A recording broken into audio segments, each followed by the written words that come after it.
ಗುರುಜಿ ಮಾತುಕತೆಯನ್ನ ಮುಂದುವರಿಸೋಣವೇ? ಖಂಡಿತ. ಇವತ್ತು ಈ ಪತ್ರ ಬಂದಿದ್ದ ಮೇಲೆ ನಾವು ಈ ವಿಭಾಗದಲ್ಲಿ ಮಾತಾಡಬೇಕಾದ ವಿಚಾರ ನಿಮಗೆ ಮಾತಾಡ್ತೀನಿ ಅಂತ ಹೇಳಿದ್ದೆ, ಹೌದಾ? ಏನನ್ನ ಮಾತಾಡ್ತೀನಿ ಅಂತ ಹೇಳಿದ್ದೆ ನೋಡಿ, ಹೇಳ್ತೀನಿ ಕೇಳಿ. ಇವತ್ತು ಅದೇನೋ ವ್ಯಾಲೆಂಟೈನ್ಸ್ ಡೇ ಅಂತ ಹೇಳ್ತಾರೆ. ಈ ವ್ಯಾಲೆಂಟೈನ್ ಅನ್ನೋದು ಅರ್ಥನೇ ಗೊತ್ತಿಲ್ಲ. ಫಾದರ್ ಒಬ್ಬರು ಇದ್ದ, ಅವನ ವ್ಯಾಲೆಂಟೈನ್ ಅಂತ ಫಾದರ್, ಅವನ ಹೆಸರೇ ವ್ಯಾಲೆಂಟೈನ್. ಯಾತಕ್ಕೆ ಈ ವ್ಯಾಲೆಂಟೈನ್ಸ್ ಡೇ ಅಂತ ಮಾಡಿದ್ರು ಅಂದರೆ, ಅವನೊಂದು ಪತ್ರವನ್ನು ಬರೆದು ತಾನು ಪ್ರೀತಿಯನ್ನು ಮಾಡ್ತಾ ಇದ್ದ ಸಮಯದಲ್ಲಿ ಅವಳು ಸತ್ತು ಹೋಗ್ತಾಳೆ. ಸತ್ತೋದ ನಂತರ ಅವಳ ಹೆಸರಲ್ಲಿ ಈ ವ್ಯಾಲೆಂಟೈನ್ ಡೇ ತಾನು ತನ್ನ ದೇಹವನ್ನು ತ್ಯಾಗ ಮಾಡ್ತಕ್ಕಂಥ ಫಾದರ್. ಜೀವನದಲ್ಲಿ ಯಾರನ್ನೂ ನಂಬಿಕೊಂಡಿಲ್ಲ ಅಂತ ಹೇಳಿ ಅದನ್ನ ಪಾಶ್ಚಿಮ ದೇಶದ ಒಂದು ಸಂಪ್ರದಾಯ ಸಂಸ್ಕಾರ. ಫಾದರ್ಸ್ ಡೇ ಅಂತೆ, ಮದರ್ಸ್ ಡೇ ಅಂತೆ. ಇನ್ನು ಸ್ವಲ್ಪ ದಿವಸ ಹೋದ್ರೆ ಯಾವ್ಯಾವುದೋ ಡೇ. ನೋಡಿ, ಮದರ್ಸ್ ಡೇ ದಿವಸ ಮಾತ್ರ ಅಮ್ಮನ ಪ್ರೀತಿ ಮಾಡಬೇಕಾ? ಜೀವನ ಪೂರ್ತಿಯಾಗಿ ಪೂಜೆ ಮಾಡೋಕ್ಕೋಸ್ಕರ ಮದರ್ಸ್ ಡೇ ಅನ್ನೋದೇ ಇದೆ. ಅಣ್ಣ ತಮ್ಮಂದ್ರಿಗೋಸ್ಕರ ಪೂಜೆ ಮಾಡ್ತಕ್ಕಂಥ ದಿನ ಇದೆ. ಏನು ಗೊತ್ತಾ? ನಾಗರ ಪಂಚಮಿ ದಿವಸ ಏನು ಹೇಳ್ತೀವಿ, ಆ ನಾಗರ ಪಂಚಮಿಗೆ ಬೆನ್ನನ್ನು ಹೋಗಿ ಹಾಲು ಹಾಕಿ ಉಜ್ಜಿ ಅಕ್ಕ ತಂಗಿರು ಸಹೋದರಿಗಳು ಹೋಗಿ ಮಾಡಿ ಬರ್ತಾರೆ, ಹೌದಾ? ಅಂದರೆ ತಮ್ಮಂದ್ರ ಸೇವೆಯನ್ನು, ಅಣ್ಣಂದ್ರ ಸೇವೆಯನ್ನು ಮಾಡಿ ಬರ್ತಾರೆ ಅಕ್ಕ ತಂಗಿರು. ಅದೇ ರೀತಿ ಅದೇ ಬಾಂಧವ್ಯದಲ್ಲಿ ಇವನು ರಾಖಿ ಹಬ್ಬದ ದಿವಸ, ಉಪನಯನ ಹಬ್ಬದ ದಿವಸ ನಾನು ರಕ್ಷಣೆ ಕೊಡ್ತೀನಿ, ರಕ್ಷಣಾ ಬಂಧನ್ ಅಂತ ನಮ್ಮ ಭಾರತ ದೇಶ ಸಂಸ್ಕಾರ ಇದೆ. ಅಣ್ಣ ತಮ್ಮಂದ್ರ ಅಕ್ಕ ತಂಗಿರು ಇರತಕ್ಕಂಥ ಬಾಂಧವ್ಯ. ತಂದೆ ಅಂದ್ರು ವಿಶೇಷವಾಗಿ ಹುಟ್ಟಿದ ಜನ್ಮವನ್ನು ಸಾರ್ಥಕತೆಯನ್ನು ಪಡಿಸ್ಕೊಂಡು ಈ ಜೀವನವನ್ನು ನಡೆಸ್ಕೊಂಡು ಹೋಗೋಕ್ಕೆ ಆ ಫಾದರ್ಸ್ ಡೇ ಅಂತ ಏನು ಬೇಕಾಗಿಲ್ಲ ನಮಗೆ.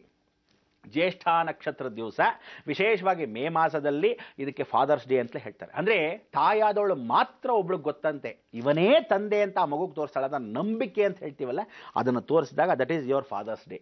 ಅಂದರೆ ಅವತ್ತು ಆ ಮಗುಗೆ ಇವನೇ ತಂದೆ ಅಂತ ಗೊತ್ತಾಗತ್ತಂತೆ. ಅದು ಜೀವನದಲ್ಲಿ ಪ್ರತಿಯೊಂದು ಮಗುಗೂ ಘಟನೆ ಬಂದಾಗ ಫಾದರ್ಸ್ ಡೇ. ತಾಯಾದವಳು 9 ತಿಂಗಳು ಹೆತ್ತು ಹೊತ್ತಿರತಕ್ಕಂಥ ಅಷ್ಟೂ ಜನ್ಮವನ್ನು ಸಾರ್ಥಕತೆ ಮಾಡಿ ಇನ್ನೊಬ್ಬರಿಗೆ ಮದುವೆ ಮಾಡಿಕೊಡೋಕ್ಕೆ ಮೊದಲು ಆ ಮದರ್ಸ್ ಡೇನ ನಾವು ನೆನೆಸ್ಕೋಬೇಕು. ಅಂದರೆ ಇನ್ನೇನು ಕೊಟ್ಟು ಹೋಗ್ತಾ ಇದ್ದೀವಿ ಅಂದಾಗ. ಅದಾದ ಮೇಲೆ ವಿದ್ಯೆಯನ್ನು ಹೇಳ್ತಕ್ಕಂಥವ್ರು ಟೀಚರ್ಸ್ ಡೇ ಅಂದಾಗ ಡಾಕ್ಟರ್ ರಾಧಾಕೃಷ್ಣ ಹುಟ್ಟುದಬ್ಬವನ್ನೇ ತ್ಯಾಗ ಮಾಡಿ ಅವತ್ತು ಇಂಥ ಒಂದು ಟೀಚರ್ ಜೀವನದಲ್ಲಿ ಬೇಕು ಅನ್ನೋದಕ್ಕೆ ಪ್ರತಿಯೊಬ್ಬರಿಗೂ ಮಾದರಿಯಾಗಿರ್ತಕ್ಕಂಥದ್ದು. ನಮ್ಮಲ್ಲೇ ಇಷ್ಟೊಂದು ದಿನಾಚರಣೆಗಳಿದೆ.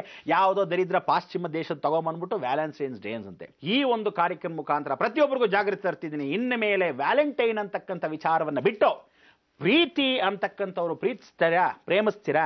ನಿಮ್ಮ ಇಬ್ಬರು ತಂದೆ ತಾಯಂದ್ರು ಒಪ್ಕೊಂಡ್ರೆ ಅವರ ಆಶೀರ್ವಾದ ಯಾವತ್ತೂ ಇದ್ದರೆ ಯಾವ ಕಾಲಕ್ಕೂ ತಿಳ್ಕೊಳ್ಳಿ, ಅಕಸ್ಮಾತ್ ಹುಡುಗಿ ತಾಯಿಯ ಆಶೀರ್ವಾದ ಇಲ್ಲದಿದ್ದ ಪಕ್ಷದಲ್ಲಿ ಹುಡುಗನಿಗೆ ಶಾಪ, ಹುಡುಗನ ತಾಯಿ ಅಕಸ್ಮಾತ್ ಇಷ್ಟವಿಲ್ಲದಿದ್ದರೆ ಅವನ ಮಗನ ತಾಯಿ ಶಾಪ.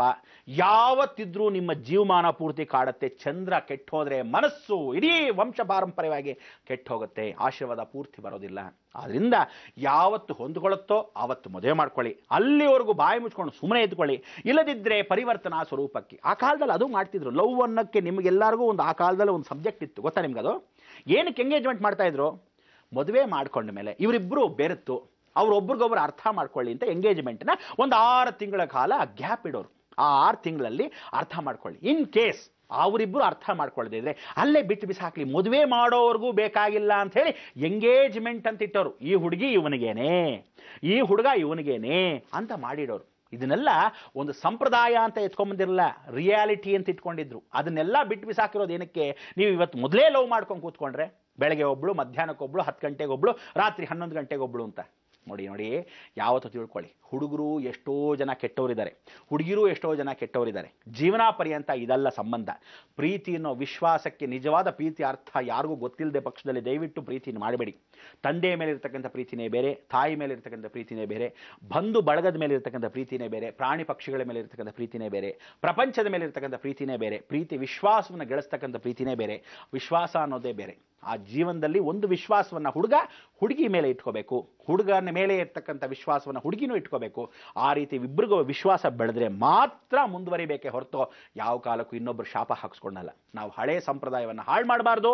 ಏನಾದರೂ ಆ ಥರ ಇದ್ದ ಪಕ್ಷದಲ್ಲಿ ಮುಂದಿನ ಜೀವನ ಹೀಗೇ ಇದೆ ಅಂತ ಹಣೆ ಬರದಲ್ಲೇ ಬರೆದು ಬಿಟ್ಟಿದ್ದಾಗ ನೀವುಗಳು ಒಂದನ್ನು ಚೇಂಜ್ ಮಾಡ್ಕೊಳ್ಳಿ. ದಯವಿಟ್ಟು ಆ ಪರ್ಮಿಷನ್ಗಳು ಇವರು ಅವ್ರ ಮನೆಗೆ ಹೋಗಿ ಹೇಳಿ, ನಿಮ್ಮ ತಂದೆ ತಾಯಿಗೆ ಅದನ್ನು ಹೇಳಿ, ಅವ್ರು ಹೋಗಿ ಇವ್ರ ಮನೆಗೆ ಮಾತಾಡ್ಕೊಳ್ಳಿ. ಒಬ್ರಿಗೊಬ್ರು ಸಂಬಂಧ ಇಷ್ಟವಾದರೆ ಮುಂದುವರಿಸಿ, ಇಲ್ಲದೆ ಇದ್ರೆ ಅದನ್ನೇ ನೆನೆಸ್ಕೊಂಡು ಸೈಕಲಾಜಿಕಲ್ ಎಫೆಕ್ಟ್ ಆಗಿ ಇವ್ನು ನೇಣು ಹಾಕೋದು, ಇಲ್ದರೆ ಅವಳು ನೇಣು ಹಾಕೊಂಡು ಕೆರೆಗೆ ಬಾಯಿಗೆ ಬೀಳೋದು.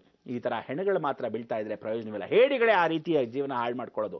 ಅದಕ್ಕೋಸ್ಕರ ನಮಗೆ ಅಕಸ್ಮಾತ್ ಈಗ ಯಾವುದೋ ಒಂದು ಪುಸ್ತಕವನ್ನು ತಗೊತೀವಿ ಅಂದರೆ ಆ ಪುಸ್ತಕವನ್ನು ತಗೊಳ್ಳೋಕ್ಕೆ ಅಂಗಡಿಗೆ ಹೋದಾಗ ಆ ಪುಸ್ತಕ ಸಿಗಲಿಲ್ವ, ತಲೆ ಕೆಡಿಸ್ಕೋಬೇಡಿ, ಅದೇ ಬ್ರ್ಯಾಂಡಿನ ಇನ್ನೊಂದು ಪುಸ್ತಕ ತಗೊಂಡ್ರೆ ಆಯಿತು, ಹೌದಾ? ತಿನ್ನೋ ಪದಾರ್ಥ ಅಕ್ಕಿ ಬಾಸುಮತಿ ಅಕ್ಕಿ ಇಲ್ಲದೆ ಇದ್ರೆ ಇನ್ನೊಂದು ಅಕ್ಕಿ ತಗೊಳ್ಳಿ, ಒಟ್ಟಲ್ಲಿ ಅಕ್ಕಿ ಬೇಕು, ಹೌದಾ? ನಿಮಗೆ ಸಿಗದಿದ್ದ ಪಕ್ಷದಲ್ಲಿ ಆ ಅಕ್ಕಿ ಇಲ್ದರೆ ಈ ಅಕ್ಕಿ, ಈ ರೀತಿಯಾಗಿ ಪ್ರತಿಯೊಂದೂ ಸಲಹೆ ಸೂಚನೆಯಾಗಿ ಪ್ರತಿಪೂರ್ವಕವಾಗಿರ್ತಕ್ಕಂಥ ಉದಾಹರಣೆ ಮುಖಾಂತರವಾಗಿ ಹೇಳ್ತಕ್ಕಂಥ ಯಾವ ನನ್ನ ಮಗನೂ ನಿಮಗೆ ಈ ಥರ ಹೇಳಲ್ಲ.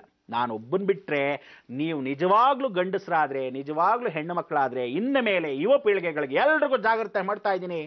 ಎಲ್ಲ ಪೊಲೀಸ್ ಸ್ಟೇಷನ್ನವರು ಪ್ರತಿಯೊಬ್ಬರಿಗೂ ನಿಮಗೆ ಎಲ್ಲ ಪೊಲೀಸ್ ಡಿಪಾರ್ಟ್ಮೆಂಟ್ ಅವ್ರಿಗೆ ಹೇಳ್ತಾ ಇದ್ದೀನಿ, ದಯವಿಟ್ಟು ಕಾಲೇಜ್ಗಳಲ್ಲಿ ಈ ರೀತಿಯಾದ ಅವಕಾಶಗಳನ್ನು ಯಾವುದೇ ಇನ್ಸ್ಟಿಟ್ಯೂಷನ್ಸ್ ಮಾಡಿದ್ರಿ ಫಸ್ಟ್ ವಿರೋಧ ಸಡಿಸಲೇಬೇಕು. ಇದು ಯಾವುದೇ ಕಾಲಕ್ಕೂ ನಮ್ಮ ಭಾರತ ದೇಶದಲ್ಲಿ ಇರಬಾರ್ದು. ಈ ರೀತಿಯಾದ ಅಗೌರವಗಳನ್ನು ಸೂಚಿಸ್ತಕ್ಕಂಥದ್ದು ಎಲ್ಲೇ ಕಾರಣಕ್ಕೂ ಉತ್ಪ್ರೇಕ್ಷಪೂರ್ವಕವಾಗಿ ಬೆಳೆಸಬಾರ್ದು.